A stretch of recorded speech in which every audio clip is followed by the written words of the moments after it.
Welcome to episode 15 of the Scale Model Podcast, sponsored by Goodman Models. In this podcast, we aim to entertain, inform, and promote the hobby of scale model kit building with interviews, reviews, and news about the hobby. The Scale Model Podcast currently is recorded bi-weekly and is available where your favorite podcasts are found, including iTunes, Google Play, and Stitcher. Let us know if you have any comments or suggestions at scalemodelpodcast@gmail.com or at the blog at scalemodelpodcast.com, or we have a Facebook page at facebook.com/you guessed it, Scale Model Podcast.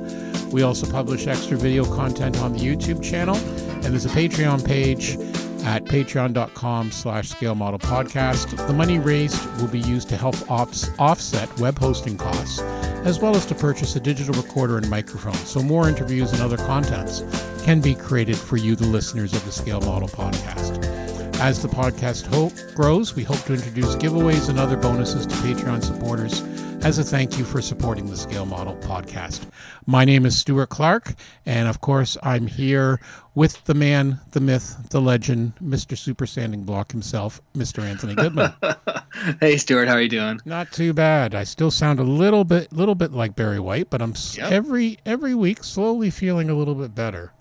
That's good. But yeah, hopefully by the time spring comes, or more importantly, in 3 weeks when we take the podcast on the road and go down to Heritage Con, I hope to be in good shape, because I think I have a feeling we'll both be talking a lot. Yeah, I got to eat your Wheaties that day. It's going to be busy. It's going to be busy, and it's always a great place. I would say it's the kind of place I use a ton of film, but of course I'm going to be using a ton of memory cards. Let's get right to it. And unfortunately, we have to open it with a bit of sad news, Anthony. Yeah. We're sad to report that Samantha J. Hanna, one of the driving forces of Section 8 hobbies in Buffalo, New York, has passed away this week. She was really awesome. She had a really great spirit and was full of sass and wit.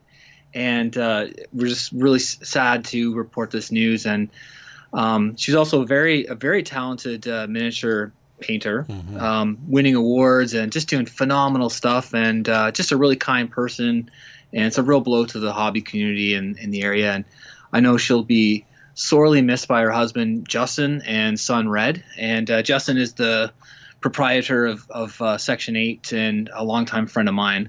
And so we're all thinking of the family and wishing them the best going forwards. So yeah. Exactly. Yeah. No, we were hoping at some point to have her on the show.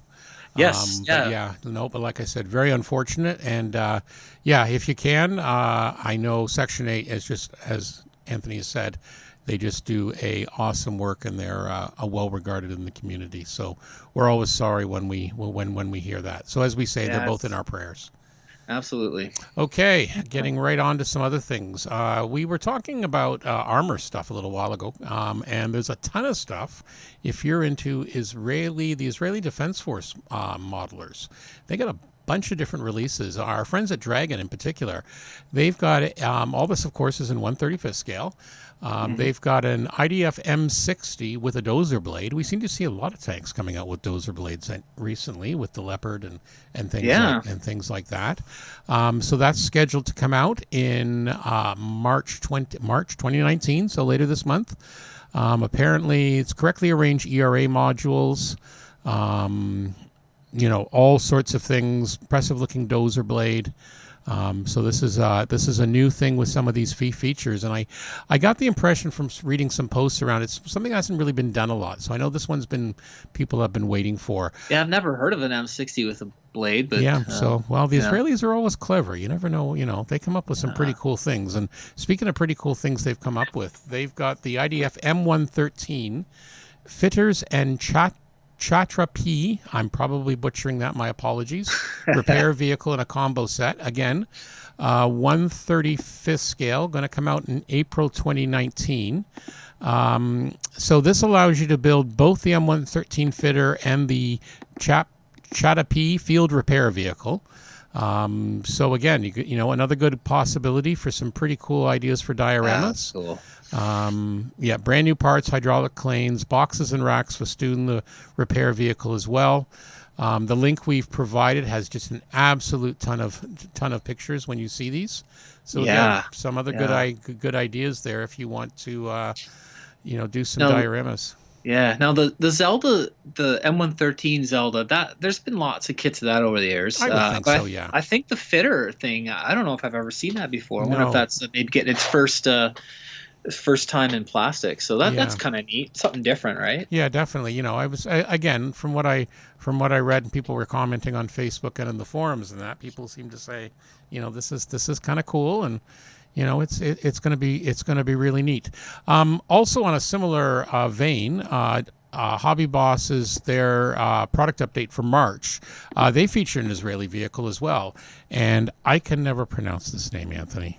Let's see. The IDK Merkava. Merkava? Yeah, that's how I say okay. it. Or is it Merkava? Merkava, I'm not sure. If someone knows, please give us the correct pronunciation. Merkava? Yep. So this is I'm going to say the Merkava for now. The Mark IV. This is an Israeli-designed tank, and again, all brand new fittings, etc. So I know some people will be excited about that. And we also have the French R39 light infantry tank. This actually works out well because our friends at On the Bench in Australia, they were talking about French armor in the Second World War. Yeah, very cool. And yeah, it was actually very fascinating. They went. It was 2 shows ago. It was their catch-up show, so they went almost 2 hours, and they had a good discussion about the Battle of France and armor and stuff like that. So again, if you're into the into the French tanks, that's definitely worth checking out it On the Bench. And as I said, also Hobby Boss is announcing a couple of things there. Interestingly, on the box art for that tank, it looks like a bunch of German soldiers standing around. Yeah. I was looking at that too. I'm not sure if it's a captured one or what. Yeah, so we're gonna have maybe they didn't get far with them. Yeah, we're gonna have to see a little bit a little bit more about There's that. There's a story there to that box art. Oh, definitely. It's lovely, I know a lot of French tanks were captured. And the Germans would often give them to some of their satellite states and that to use, like Hungary and stuff like that. Okay, and then we've got a few other, and then we've gone from a fairly small size tank to, can I interest you in a model of the Titanic? And we've talked about Trumpeter has one in 1/200th. How about a model? Let's say that's still you want to do something more. How about 1/72nd scale? Oh my goodness! 12 feet long. Wow. Yeah. Now, this is actually from Burnco Models. This is all 3D printed. This is something he's been working on for a few years. So, yeah, that's going to cost you quite a bit. 4,500 Australian. There's an aftermarket kit, but apparently there's some people already interested in this. And again, entirely 3D printed. I think the idea is, yes, you can float this thing. He's got some videos on here. No, this must be an RC kind of. I think basically you can basically do that as well, right? It's got a detachable half or easy transport, fully RC ready. So RC the option is there, and he's only gonna have 25 of them. So wow. Yeah. Well, I appreciate his gumption. Oh yeah, no, it's that's an awesome. And you know what? You also have the option. Apparently, there's an option here that you can actually you can make like a movable bit of the hull, so you can sink the damn thing. So make it like simulate hitting the iceberg. Yeah. No, this guy is he's got a fun site. His videos are awesome. He's got a YouTube channel. Cool. It's definitely worth checking out. But I saw this and I had to talk about it. That's just because something unusual, right? Yeah, because as well as I do, someone's going to buy it. There'll be guys out there. So. There'll be guys out there buying it. Like just It's hardcore Titanic fans, right? Yeah, exactly. So So if you're interested, work fast because there's only 25 of them, and if you have 4,500, but of course you're going to want the aftermarket, which is that's another $1.50. Oh yeah, build it and sink it, right? There's a certain and then you can float it quality again. to that. Exactly. It needs like a little waterproof speaker with the with the band playing on or something. No, is that tacky? I don't know. That's probably getting close. That's probably getting close to tackiness. Okay, we better move on. I think so. Tacom Models. As you know, they had that great little crane they released a couple of months ago. Well, they've got some. They haven't finished with that yet. The Strabo Kran. They have 2 more boxings of the kit. This time it's it's to suit the 1945 production that serviced the V2 kits. So they made kind of two cranes for this. So they basically had the one with the rocket, so you could lift the rocket off the thing, and the other one was like a gantry crane. So again, if you really want to make a diorama with that, you can do it now. So the once that comes with the Hanomag, like kind of pulling it along. Yeah. And the other kit, you get the V2. You get the V2 rocket as well. It. Yeah. So you can kind of combine them. Depends what you want to do. The kit can be made in transportation or in working mode. The truss was redesigned, includes the hoist for the rocket, photo etch, clear parts, all the stuff. And again, they're saying March 2019 for both of these beasties. So I'm sure we'll see some pretty amazing dioramas as well for those. Yeah, something interesting too. I like that kind of the more oddball stuff or like that. It's very cool. Yep. Moving on, Hobby Boss, a couple more from Hobby Boss in March. They also do a couple of releases during the month, and our friends at the Modeling News is right on top of it as always. A 1/48 scale, the Russian Yak 28P Firebar. This was a long-range missile-armed interceptor. So the idea was designed around the 1960s, designed to intercept bombers coming over the North Pole. Wow, That's really cool. Yeah, similar concept as let's say the Avro Arrow. Stuff like that. But interceptor. So again, 1/45 scale, 435 of them were built. Again, I'm not up on the Russian planes. I remember seeing about this, but it looks like it's good for your Russian fans. 435 millimeters in length, 243 in wingspan, 10 sprues, 150 parts. Nice detailed cockpit. No photo etch on this one. Looks fairly straightforward. But again, if you're a fan of the Russian periods, it looks like 1-2 different schemes for that one. Yeah. And then moving on, another armored train, this time the Soviet MBV-2 with the F-34 gun in 1/35 scale. So this is one of the trains that's actually on display at a tank museum in Russia, and there's 4 marking choices. This thing had about three gun turrets in the thing. The idea was to keep it protected and all that. So 1938 was armed with 3 76.2 millimeter guns, 10 machine guns, crew of 15. There were only 2 of them, but they did see extensive action. So, there you go. When you want to get your train package through nice and safely, then, slap one of those on the end. Yeah, pretty big. 57 centimeters in length, 430 plus parts. 26 sprues, hull and road beds. There's some clear parts, some photo etch. Again, it includes the railway road beds and that. So again, and we've seen some other ones of these. I know some people are really into these. So looks kind of neat as well. Coming out in March as well. Very cool. Yeah. What's next, Stu? What is next? You see, you were going to say that, and of course I scrolled the page. Here we go. March.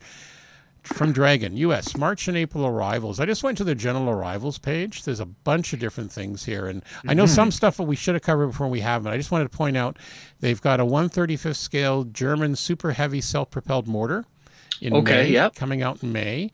They've got a 1/72 scale YF-23 in April. Now, the YF-23, I believe, was Boeing's entry in the latest U.S. fighter it went head-to-head with the Lightning, right? Right, it went head-to-head with the YF-22, exactly. It eventually lost. But again, it was a very futuristic design, kind of neat. So basically they're issuing this. Looks like it's going to be about $23 US coming out in April. So I thought I'd point that one out. Again, we talked about the Israeli M113s. Some of the stuff we've already talked about, a lot of armor stuff, etc. So, most of the rest of the stuff is armor. Gee, another Tiger, 135th, late production. Can't have too many Tigers. Can't have too many Tigers, I guess. So, again, the mortar looks kind of cool. It's going to be $85. This is the super heavy Morzer self-propelled howitzer. This puppy weighed in at 124 tons. They were fitted with either 54 centimeter, 60 centimeter diameter short-barreled barrel. They were mostly involved in the invasion of the Soviet Union. You don't want these things around if you don't have local air superiority. They're kind of a sitting target. Oh yeah. Yeah, so they were used on the East a lot. They were really big. The Germans were really big with their big guns in that in the East, and that because they had pretty well air Yeah. superiority most of the time. So I've got another one. I've got one of these like Dragon Kit. I'm trying to remember what it's called now. It's buried in my stash, but similar idea. Like the not the train cars, No, no, the I'm trying to rolling remember. guns. Yeah, but I've got the same. It's a fairly big. I think it might have been the Mazda or something. I'll have to look in Scalemates again Yeah. and see what that is. But again, that's a pretty good looking Yeah. thing there. Okay, Hasegawa for March. Couple of interesting things there. Couple of reissues. One we already talked about. But first, I'm going to talk about the F-86, the Japanese Self-Defense Force. So this is an older kit, but they're re-releasing it with some Japanese Self-Defense Force decals. I think they're coming up to an anniversary there, so that looks like a nice one. The F-86F, the It's F-86, 1/48 scale. yeah. The F-86 I always like because it just looks like a fighter plane with the swept wings and you have the machine guns. Yeah. It was always kind of cool. The next one on the list here, Classic. yeah. The next one on the list is the F-104 Starfighter. We actually covered this a couple of weeks ago. Yep. 148th. And then we have the Mitsubishi F2A. This actually includes 2 kits. And again, some special schemes. So the F2A is kind of based on the F-16, and they've basically put a lot of their own avionics and stuff in. And then for Phantom lovers, the F4 EJ Super Phantom, the final year, 302 Squadron. With a very attractive looking scheme. Yeah, very. I love the colorful anniversary schemes. This is awesome. Yeah, this looks awesome. So looks like that's going to look good too. So that's going to be shipping late March for all those ones. Yeah. Is there a Phantom in your stash, Stuart? There is not currently. I had a 48 scale one, and I sold that one off, and I don't have one in 72nd. At some point, I may get one. I really like the Hasegawa one with VF84. It's in 48 scale. At some point, I might. I built one years ago when I was a kid. I enjoy Phantoms, but they're not my personal favorite. I understand people love them. So hold off with the pitchforks and that. We all have our favorites. But no, yeah, there's just some amazing schemes with these things. Yeah, I have a Sundowners one that in mind that's gonna get done at some point. I remember when I was a kid watching these at the air shows. Proof positive. You put enough engines in, even a brick will fly. That's what people used to say about the Phantom. You put enough power, even a brick will fly. Yeah. I just remember the smoke coming off of those things. The uglier, the better. Yeah, exactly. You know what? But it did the job well, and it did it for years. So, McDonnell Douglas produced a classic there. Okay, Trumpeter, our friends at Trumpeter, some March 2019 releases. 135th scale again, a Russian 9P157-2. I'm not even going to try the next word. Anti-tank system. Looks like a Chrysanthema. APC. Yeah, APC with a couple of SAM missiles in there. And then you have the Soviet 2B 7R multiple rocket launcher BM-13. So Soviets love putting their rocket launchers on the back of heavy trucks, and that's what this shows. Yeah. I know some people. This one's going to be a big kit. The MiG-29 SMT Fulcrum, 132nd scale. So that's going to be a big kit. We don't have a lot of details on these, but just the scales. And then HMS York, 1/350th. I don't remember seeing that in any form before, or if it was, it's been years. The Tupolev 128 Fiddler, which was a mid-range bomber, if I recall, 172nd scale. And then the Russian T-62 ERA 1972 version in 172nd scale. So, again, some interesting stuff coming out of our friends there. Yeah, more details to come. Exactly. I noticed this one, and I had to touch on this one because, again, our friends at On the Bench were talking about French armor. Revell Europe, they're doing a reboxing. This is actually a reboxing of the classic Matchbox kit. This is a 2-in-1 kit. This was the French Char B1 and the Renault F-17 tank. It's in 176 scale, and you also got like a little built-in display base with it. Matchbox back in like the early 80s, you could get a ton of stuff. It was in 176 scale, but they always came with like a little diorama base, and they were awesome. I probably had quite a few of them. They're a great little kit, very simple to build. Kids love them. older models of it, because again, you get the little diorama. So looks like Revell did buy the mold, so they re-released it originally in 2006, and it's now going to be available again in 2019. It's just a brand new box. They're still using the original tooling that was made in 1983. So keep that in mind. But you know what? They build up to be nice things. And when you think about, particularly the Renault tank, that served in both World Wars, the end of World War One and Two, with all sorts of different countries over the years. It was actually considered the first of the modern tanks, because it was the first tank to have that. That's the one, the smaller one, the brown one on the front of the picture. And I gave you. That one has a the first tank to actually have an actual rotating turret. And like where the crew sat, had a crew of two, driver and a gunner, and it was actually considered the first tank because it was the first one to have an actual like rotating turret in the First World War ever. So it's considered the four. Everything from there is based off that. And then obviously history. Yep, and obviously the Char has its own history as well. So as I said, looks good. We don't have a price point yet, but previously, they've been about 25 to 30. Again, pretty good deal for two. Like I said, plus you get like a little street diorama. You put them in. The Matchbox Classic armor kits are great. It's one of those ones, if I ever saw some again for a good price, I'd be really tempted. I would be, but they're bloody small now. That's why I build 76 scale. That would be. It's not bad. It's not bad. You can do it. Like I said, that gun tractor and 88 gun I've got on my Gundam diorama. That's 76 scale. Okay. Well, I guess too, you're looking at something too that doesn't have the depth of detail that these year-long mega projects have, right? So it's a pretty quick build. Reasonable to do in that sense. Yeah. It's actually a very, very quick build. So I think, I think that's going to be cool as well. Right on. So that's kind of cool. And then moving on, you got some Canadian crew figures you found. Yes. Yeah. I'm sure you can agree. And I know the boys in Australia, I've been listening to starting from the beginning of their podcast series, and they're always excited when they talk about the little Australian stuff that gets a bit of attention. Well, I feel the same way about Canadian stuff, right? Yep. So I just saw this, so it must be fairly new, but it's by Rich Model. And it's a set of 1 to 35th scale Canadian crew figures, and I think it says they're Universal Carrier crewmen in Italy in 1944. Yeah.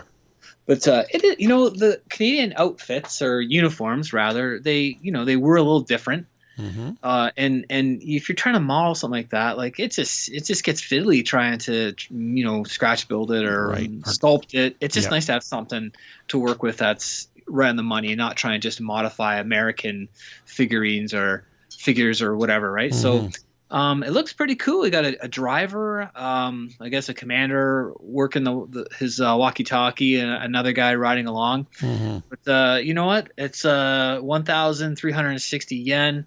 It's supposed to be coming out in April. And it looks pretty good. I don't have any experience with the Riche model, but I noticed they had some other World War II era. They had Germans on horseback. Yeah, I actually HobbyLink Japan. You can actually change the price to Canadian, and it works out to $16.89 Canadian. Yeah, there you go. So that's not a bad. Very cool. And I'm sure you could use those with Staghound or other like sort of classic Canadian, kits, and like that's the one that comes to my mind. Right. But I thought that was really neat, and I did pick through the science fiction a little bit and picked out a couple things for us. Here's what I'm kind of excited about. Bandai is releasing an RE100 scale Zaku 2 Kai. Okay. And I love this design. This is fantastic. So this Zak was from a series called Gundam 0080, War in the Pocket. And it was the first OVA series that wasn't written by the main creator. It was, I think, 6 episodes. And it's sort of a side story. And it was just fantastic, really, really emotionally driven, kind of it's essentially an anti-war piece, but it had all these great action scenes in it, and it was quite fantastic, and it really holds up well.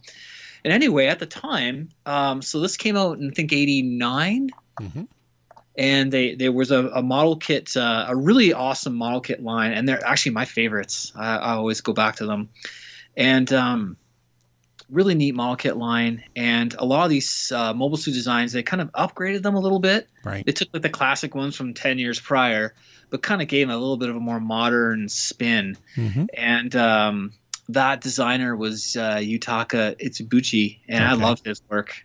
Anyway, so this was one of his designs, just great. And so this new series of RE100s, they're giving these kits some real justice. And I noticed in this one that it's the first kit to be produced without the use of PC parts. Okay.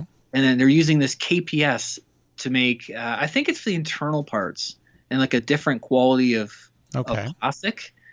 And I think the PC is kind of this rubberized part that they get for like polycaps and joints. You're familiar with those ones? Mm-hmm. Those pieces? You see them in armor kits too, and they're hard to paint. Yep, I've seen the polycaps. I built them in. I think my Gundam kit had it. Yeah, and they don't take paint very well, or they flake and chip quite easily. So it looks like they're experimenting with a new material. So I thought that was kind of cool. So in this kit, you get the different heads to recreate the commander type.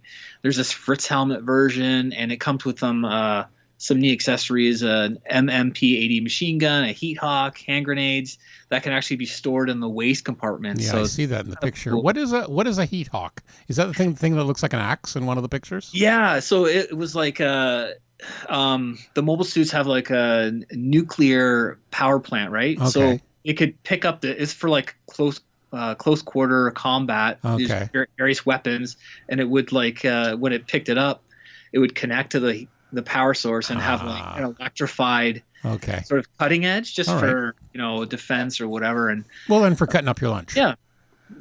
Exactly. It's always chopping good. wood for the fire. Chopping wood for the fire. Yeah. Trees, forests at a time. Yeah. Oh, and it also burns it at the same time. Yeah, very distinctive weapon. Yeah, it looks kind of cool.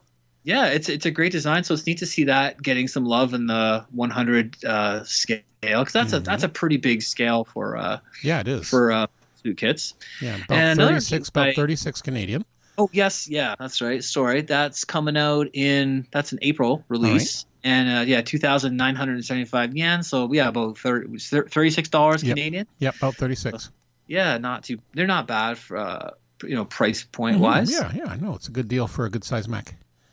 Yeah, and another interesting kit Bandai is coming out with is 1-1000 UNCFD Dreadnought class Mars Defense Line set, and these are like space battleships. Yeah, these are very cool.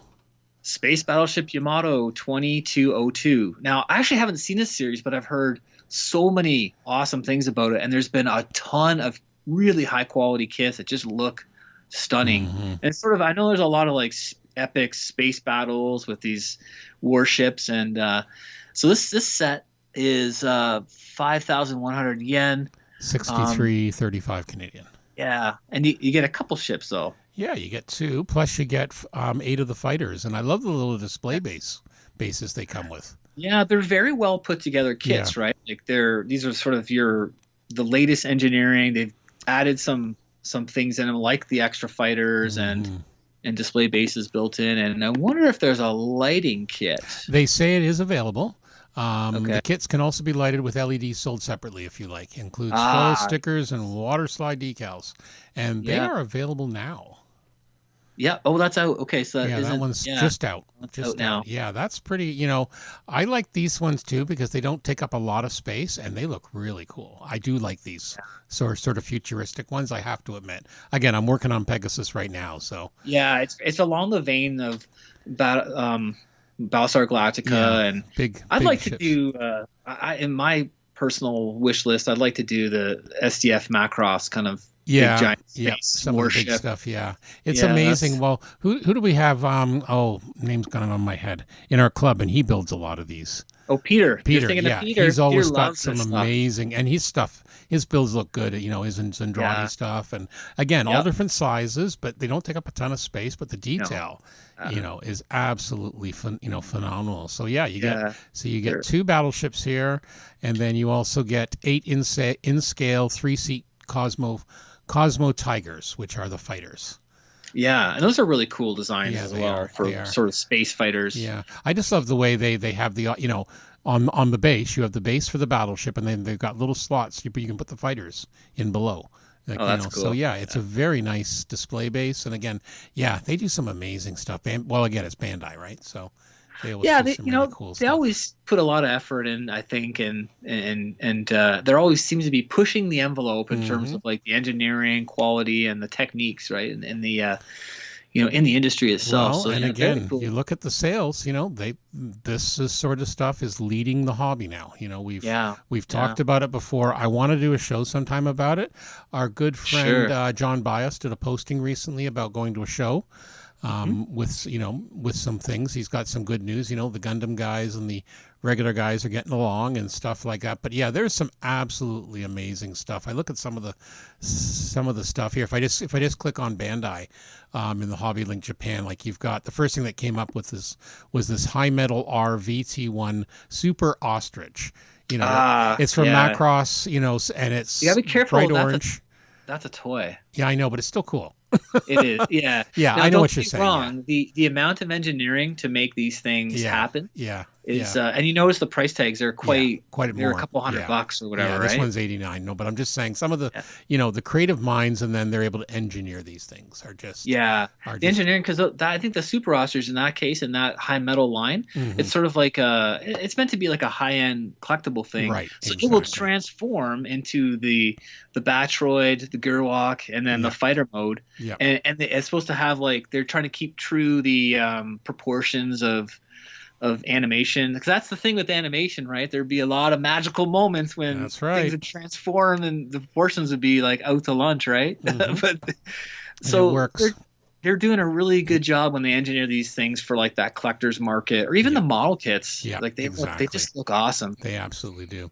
Okay, we're going to finish up our what's new with ours normal, our what's hot at scalemates.com. So have a look. Great little database. So let's see here. We've got a Russian air defense weapon system, the 96K6 Pant SIRS-S1. This one looks neat. The F-18 Super Hornet from Eduard, because as I said, I don't have a 148 scale Hornet Yeah. yet. Obviously, the Berg Panzer IIs, Tamiya Spitfire, Yep. Edwards P-51D5 we talked about. There's the Leopard. Oh Oh yeah, yeah. Kitty Hawk's releasing a new version of the SH-60. In this case, the Ocean Hawk. It's coming out. Well, So based on the previous ones a couple of years ago, Edwards. interesting scale, eh? 35th scale. Yeah, almost the helicopters now they're putting them in that scale so people can make Really? dioramas. Yeah, yeah, I've Yeah. seen quite a few like that. Like if you go further down, the H1Z from Academy, it's in 135th scale. Okay. Yep. What else? People are talking about. Oh yeah, the Toyota TS050 hybrid. Tamiya announced that a couple of weeks ago. 124 scale. That looks like an attractive looking kit. Yeah. The Sheridan's still up there. I know that's one of yours. It's one of yours you like, the 4G Yeah. Very GT. cool. People are talking about. Yeah, here's the other SH60B from Kitty Hawk. Further down the list. So yeah, quite a few of the normal stuff. A lot of never a shortage. Again, we talk about the hobby is not dying. This sort of No. stuff, you wouldn't have Yeah. this many releases. It's changing. The only thing I find is with Scalemates, they really need to have. At the moment, you're not getting a lot of sci-fi guys into here. Because I Right. think we'd see a Yeah. lot more. Like we do see some, like we see some mainstream stuff like Star Wars and that, but you really Right. wonder. I know some of the Gundam kits are selling multiple times more than some of the traditional Oh, kits. I think there seems to be a bit of division between Yeah, Western sci-fi and yeah, Eastern sci-fi, yeah, or like definitely, Asia. definitely. And Asia versus Europe, North America. No, I agree. yeah. I Well, agree. so yeah, when you so oftentimes in it's the sci-fi category to show, or the things that are being talked about, it's Star Wars or Star Trek, right? Yeah. Maybe some of the other like classic movies Hmm. or the Jerry Anderson stuff, right? Yep. That people grew up with. Yep. And Exactly. see, when I was a kid, Robotech was on Hmm. TV, and Hmm. and that's what captured my Yep. attention, right? Yep. Robotech and Top Gun. Hmm. Well, So yeah, Scalemates does list over 2,500 kits under the amazing. word Gundam. So, Ah, they're certainly there. It's just a matter, but you remember, it is user submitted, right? People have to submit these. yeah, yeah, The manufacturers are getting better with that as well. But yeah, that's kind of cool. As I said, the F-18 June 2019. So there you go. All right, so that's what's new at both in the hobby world and at ScaleMates. Now we're going to stop for a brief word from our sponsor. And since you're our sponsor, technically, these wonderful super sanding blocks by Goodman Models. It's actually the cat that makes these, right? You're just the PR person. Yeah, I got actually a crew of cats. You got a crew of cats that they're hard at work and they're spoiled silly, and away you go. They take a lot of breaks though. They do. They actually sleep a lot. I know. It's really annoying. And then they're cute and all that. I was asking for dinner breaks. Oh, what's with that? Unbelievable. Yeah. So yeah, super sanding blocks. But we have an exciting announcement. There's gonna be like a giveaway.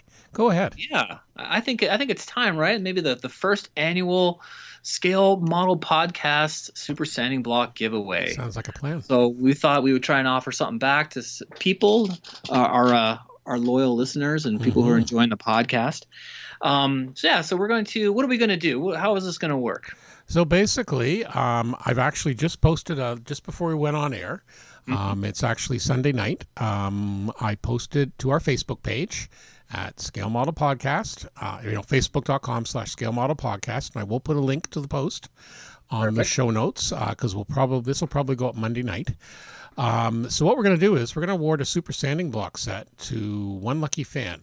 You have to do the following: like, share, and subscribe to our Facebook page at Scale Model Podcast. And also comment on the post what you like about the podcast or what you like about super sanding blocks. And actually, again, since then I've already got a few people already here. Someone here, Mike, says he used his set today to finesse the fuselage of a reluctant MiG-27. They are the best for squaring up joining surfaces. Perfect. Yeah, so we got a lot of comments about that. Some people love hearing about all the talk about the hobby. Some people are saying they love about learning what new models are coming out.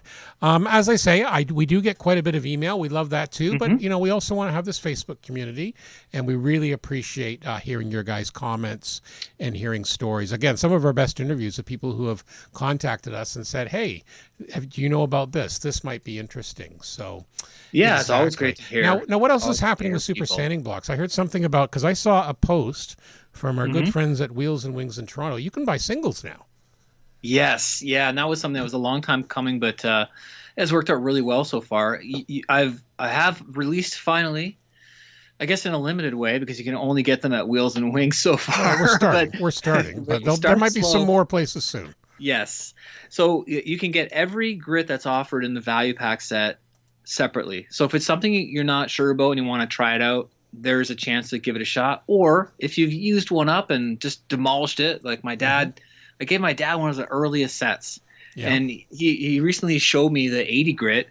It was like so smooth, it was like glass, and he's still using it. I said, "Let me give you another one." You know why that is, because he's one of those model railroader guys. Yeah, he uses it to clean the tracks and stuff. Oh, like really? That. Hey, that's a good idea. I gotta post a picture of it. He just ruined. But hey, track cleaner, that's a good idea. Yeah, absolutely. So anyway, now people can pick up the one that they've worn it out. They can get a replacement without having to rebuy the whole set. Right. So they are at Wheels and Wings. They're going to be at a number of other places soon. I'm sure Section 8 is going to have them once things get sort of turned around there. And I will be offering them on a brand new website. That's coming soon. Coming soon. That's our other announcement. He's going to have a brand new website, and you'll be ordered directly there. And I've actually heard some rumors you may be seeing some photos of his builds. Yeah, I've been wanting to do that. I think that's awesome. Yeah, just like I've got my site, and you can throw them on there. It's easy to do. I love seeing your stuff. It's great to put a picture to what we're talking about. So put my stuff up. So that'll be cool. So look for that upcoming. And as usual, we always appreciate the support of Goodman Models on the Scale Model Podcast. Thank you. As normal, if you're interested in sponsoring the podcast, please get in touch with us at scalemodelpodcast@gmail.com, and we'll be happy to send you some information. All righty. Sure. Okay, so Stuart, how are the people going to find out who the winner of our draw is? Well, what we'll do is we will, of course, announce it on the Facebook page, and we will also announce the winner in our next podcast in 2 weeks' time. So, perfect. And then we'll be in touch with that person, and we'll arrange shipping to wherever you are. Yeah, wonderful. Cool. Okay, let's move on. Upcoming shows, a ton, don't we have? Yeah, some exciting stuff. I guess it's kind of show season, right? It is. It's starting up again. Yeah, so I know the big one in our area is Heritage Con 13, Right. my favorite. Yep. Are one of the And biggest Canadian shows, and we are yep, going to be house there. down. We are going to be Yes, there we in will. 3 weeks. We're going to start. We're going to collect a bunch of interviews, a bunch of content. We're really hoping to meet people down there. So if you see us down there, if you see a couple of goofy guys with a microphone and a camcorder, that's probably us. Yep, come say hi. Come say hi. Always glad to meet people. I know I haven't been there in a few years, and I'm really looking forward to it at the Oh, it's gonna be a blast. Canadian Warplane Heritage Museum, one of only 2 museums right now in the world where you can see a flying Lancaster. So Yeah, it's so awesome to see all the different pieces in their collection and all the models. It's always a really tight competition, and yeah, it's a lot of fun. yeah, it's a very big show. I've just received a vendor list. There's going to be a lot of vendors there. Yep. A lot of people we've heard of before. Our good friends from Alpha Abrasives, for example, will be there. Yes, sir. Aren't you doing a demo or something? I am. Yeah, I'm gonna be at the FlexiFile Alpha Abrasive table Right. doing a demo. I think for about an hour and a half. So All right. they also carry the product, and I like to get in touch with those retailers and Yep. vendors and do Well, a demo there. And I may have yeah, to. We're probably gonna mic you up and put your ugly face on camera. perfect. So there you go, and then you'll see why both Anthony and I have a face for radio. No, I'm kidding. We're both married guys, so our wives were smart. They married us, Yep, right? Right? we've made Right? it this far. We've made it this far. They haven't killed us. Okay, moving on before I get myself into even more trouble. What's on the bench? So the Bandai, the 1144 Shaitarn. Got everything. Previn worked on a lot this week. I had to reset the gun tractor because it had lifted up slightly. Okay. So that involved kind of very carefully pulling up the super glue on the rest of it. Did it okay without damaging everything. So that's Yeah. fine. So it's back in place. And then I'm still undecided if I'm actually going to put the Gundam down. I don't think I will because it makes it easier, and he's pretty stable once Yeah. he goes. So it's almost done. I just want to print a little sign or something to put in front, and then I'm going to call Try it some. done. Did we talk about? I love to put brass rod in like the foot or Yeah, something. yeah, you mentioned that. And then I might look at yeah. that too. We're going to see. This one's pretty stable, but yeah, this one's got a great big bloody hole where the exhaust jets are in the bottom. So yeah, Yep. it could definitely do it. The only thing is, I think I should have done that before I put all the terrain on, because I just have You might be okay. I might Yep, be 'cause okay. Yeah, you we'll do it see. in the footprint. You do it in the Yeah, footprint. yeah. I can show you. Get Yeah, it's two something I mating might think about. pieces. Yeah, it's Yeah. something I might think about. But again, he's got pretty big feet. So he's pretty stable. Once you put him there, he doesn't move much. So, Right on. and then the Mobius Battlestar Pegasus. Again, haven't had a lot of time, but I did get the 8 sublight engines done. I got to do a blog post to blackfire.ca about that. And I'm halfway through the 8 conduit pipes that consist of the FTL drive assembly. I'm just holding it in my hand here. Again, good assembly, good fit. Not a lot of sanding or filling I've had to do. Nice. So yeah, that's coming along. Hopefully, going to get a little bit more time to get that going. Work's been very busy, and again, I'm Yep. still trying to shake the last of this cold. So during the week, Yeah. things tend to get busy. What do you have? Yeah. Well, I'm as my note says here, I'm desperately trying to finish my 1/35th scale MIFE for the Heritage Con show. Right. And I'm getting down to the wire. I'm just working on vision blocks, and I've got all the tools mounted. I've done the decals. I've flatted it. I've got some weathering and oil. I need a little bit more weathering. Okay. Yeah, fixed some things that kind of got bumped off, and then I need to put together my base. Okay. And I do love to mount things on bases, right? Just and with use some figures. So I'm gonna see how far I can get with that. So I actually bought this really cool grass mat Okay. from Joe Fix Studio. Mm-hmm. So it's a really neat. It's sort of like a pre-made like static grass, and it has like different tufts of grass. It looks fantastic, and you kind of rip off what you need, and you can mount it to your groundwork. So I'm looking forward to trying that out. Oh yeah. Okay. Yeah, I've been to this website before. I've heard of these guys. Yeah. Yeah, I'm very not sure cool. if it's Japanese or where, but Made in Belgium. Belgium. Okay. They even say Yeah. that on their website. So they're very There you go. proudly made in Belgium. I love some of the display bases now. One of the ones that at some point I'm going to get is have you seen the ones that they do for modern aircraft or even World War II aircraft? It's basically a ground blur. So the idea is it looks like the Yes. aircraft's flying low over the ground. You just see the blur. Yeah. That That is is cool. very cool. At some point, I'm going to get one of those, and I don't often build one that's build aircraft that are in flight, but I would like to for something. And Yeah, that, why not, right? yeah, those I look did something like that with my last Gundam project. I had the free falling right. blue Gundam, the That's right. I RX-79. remember that. Yeah, it's very Yeah, similar idea. Yeah, yeah, it's exactly. it's neat, right? Yep. I just love to. I just can't plunk something on a table. It's got to be on a Yeah, base. no, I It's know. got. Some people like, yeah, that's cool. Yeah. No, exactly. Okay, moving on to sites and tips. This is stuff we tend to find in our travels, or in this case, we've actually got a listener actually sent some stuff in. But first of all, I was on Facebook, and a couple of the groups pointed this out. Scale Modeling Books by Mike Ashley. He's a guy that's been at least the mid 90s. He wrote a series of articles for a lot of the major model magazines, and he also did quite a few books for both basic and advanced techniques. Oh yeah. He's still issuing new books. He's got a Facebook page, he's got a web page, and all that stuff. But he's actually posted as PDF files some of his original books, and you may recognize some of these by the cover, like Detailing Modern Scale Aircraft. I had Yes. a copy Yeah. of that, and these are really good. Again, they're 30 years old, but there's some excellent tips, and Mike's made them available, graciously made them available on the web for people to download. He's got each chapter as a separate PDF, but it's very worth your while to check these out. Again, very very Cool. cool. Yeah. So he mentions if there's sometimes he can't put them in because there are other people's pictures of finished models, or if they're in the gallery section of his website where they are. So yeah, some very cool stuff. Even if you want to check it out, like how we used to do it in the old days, before photo etch and stuff like Yeah. that. There's lots to glean from the old books. I know I went through my old Chet Payne book. So that's Yep. like going way back. I Yep. think it was like published in 81 or maybe even earlier. Yep. And tried to do some of the techniques, and they're just none of them work. It's practice. It's so It's all hard. practice. You Yeah. have to do it with practice. I know. Like I built a monogram 148 scale Phantom, Air Force Phantom from the Vietnam War, Yeah. and I scratch built the cockpit, or like I did the cockpit stuff with various, tape and aluminum foil for Yeah. seats, and Little little bits bits and of pieces, yeah. sprue for the throttle, and oh yeah, no, it's Yeah.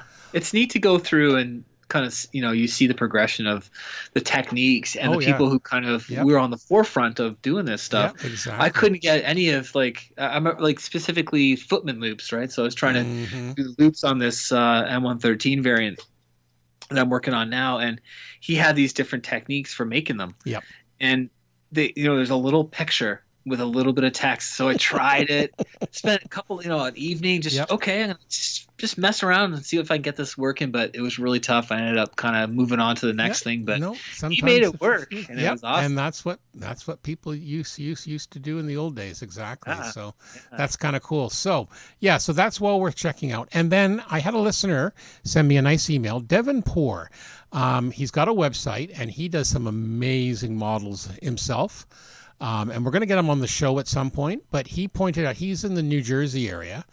So he's been building again since high school. He's also big into the resin warships, but he also builds a lot of sci-fi stuff.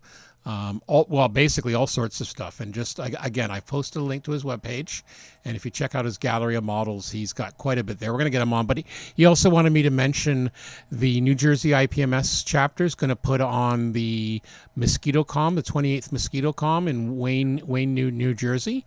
That's going to be coming up. Apparently, they call it MosquitoCom because it's the unofficial insect of New Jersey. That's what he told me. Oh, April okay. 6th. Yeah, I've heard of that. Yeah, April 6th at the Wayne Powell Hall in Wayne, New Jersey. The show theme's the D-Day 75th anniversary. So yeah, I told him I'd be happy to point that one out. And also, he also mentioned here, and this is what else I find interesting. There's also, some people here have probably heard of Miniature Wonderland in Germany. This is a basically a huge super diorama miniature. It's in an old factory, and they've basically taken, they go to 187 scale or whatever. And they have like, people probably have seen YouTube videos. They have like a working airport and stuff all over the world. It's all in miniature. Okay. Yeah, super cool. Right. So there's also one in New York City called Gulliver's Gate, 187 schedule.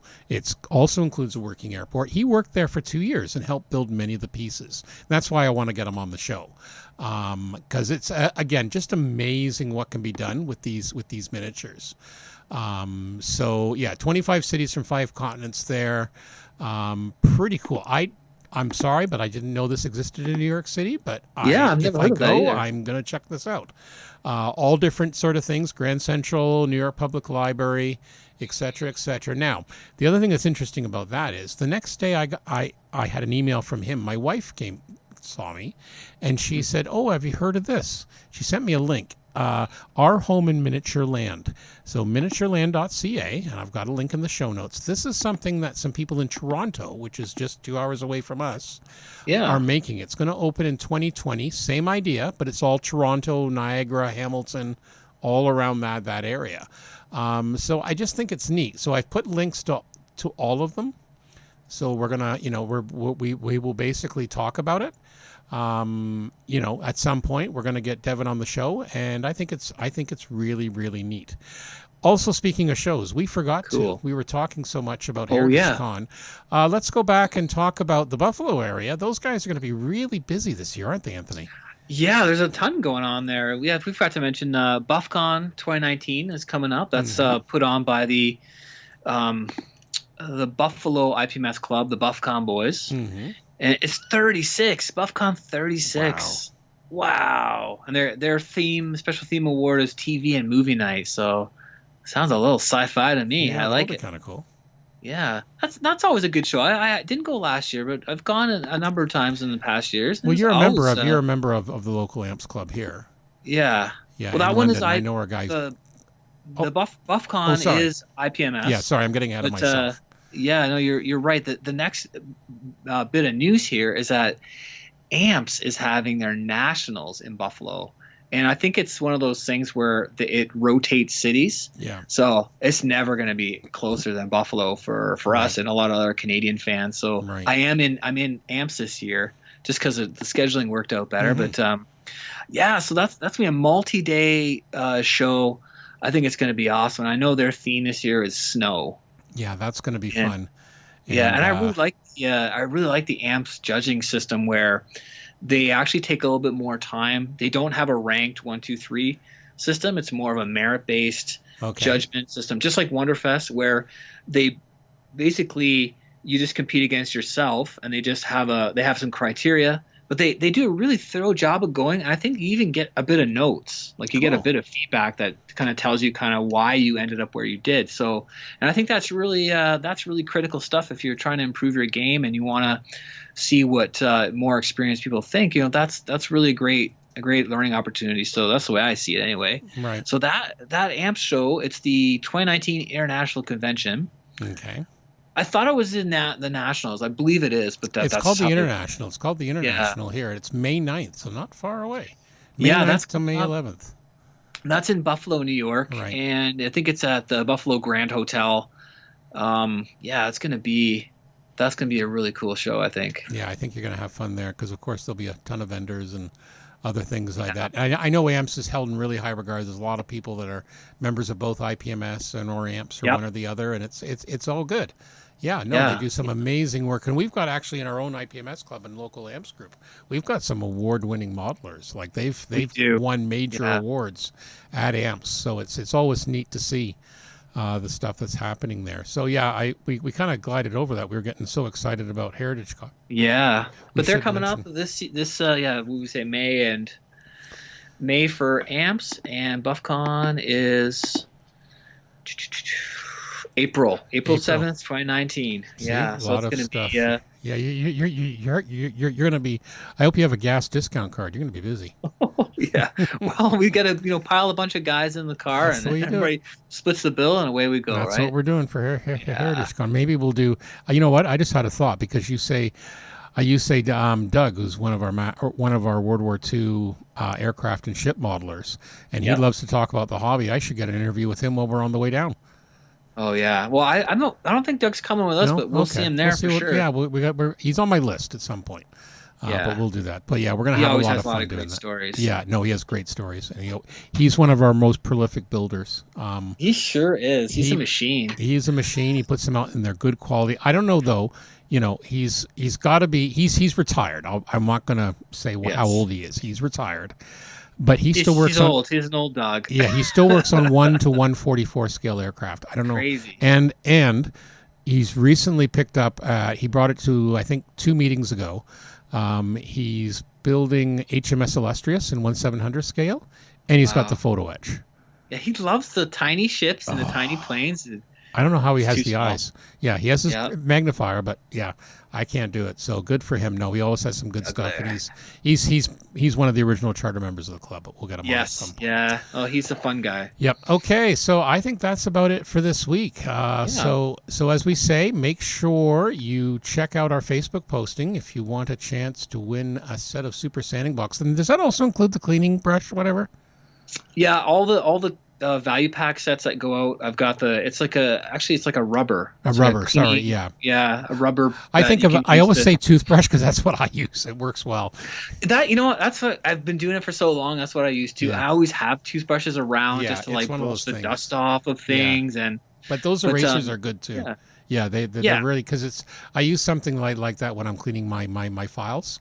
I think I got it Exactly. at either Princess Auto or at Lee Valley or Yeah, one it's of the those same places. idea. Yeah, same idea. But no, I think it's going to be good. So, all right, any last words? Oh, I think happy modeling everyone else. Happy modeling. Let's hope spring Yeah. comes soon. The long range forecast up here.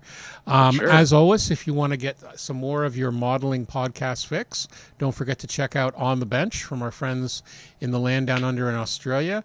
We're coming out of winter into spring. They're still into their summer, and they've got some really, unfortunately, very hot temperatures. I know one of the hosts there, Ian. He's the one who's building that Shikaku, the 1/350th scale Japanese carrier, where he's literally spent probably 8 times as much on the photo etch and aftermarket as he has on the kit.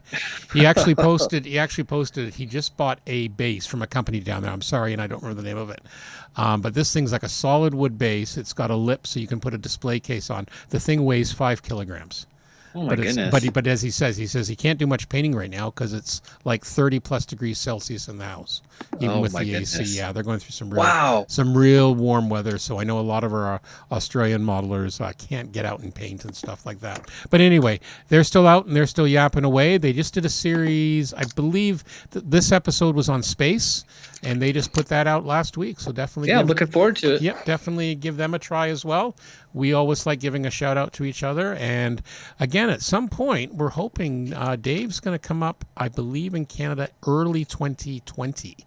So we're going to possibly look at, we've had some discussions, but we're hopefully going to look at a meetup and a live podcast, hopefully at a very special place not too far from here. I'm sure a lot of people can guess. That'll be great fun. Yeah, that'll be a lot of fun. So we're gonna look into that. If we can do it, we certainly will, because that would be an awful lot of fun. If we can get the other guys in via Skype, of course, the time change might be a bit killer for them. But we'll see what we can do. All right, so that's it for this week. Don't forget to subscribe and let us know if you have any comments or suggestions at scalemodelpodcast@gmail.com. You can find us. We're all at the website at scalemodelpodcast.com or wherever your favorite podcasts are found, including iTunes, Google Play, and Stitcher. Like and subscribe to the Facebook page, and occasionally we do publish extra video content on the YouTube channel. And there's also a Patreon page if you wish to support us there. So that's it for this week for episode 15. My name is Stuart Clark. This is Anthony Goodman. Thank you, and be well.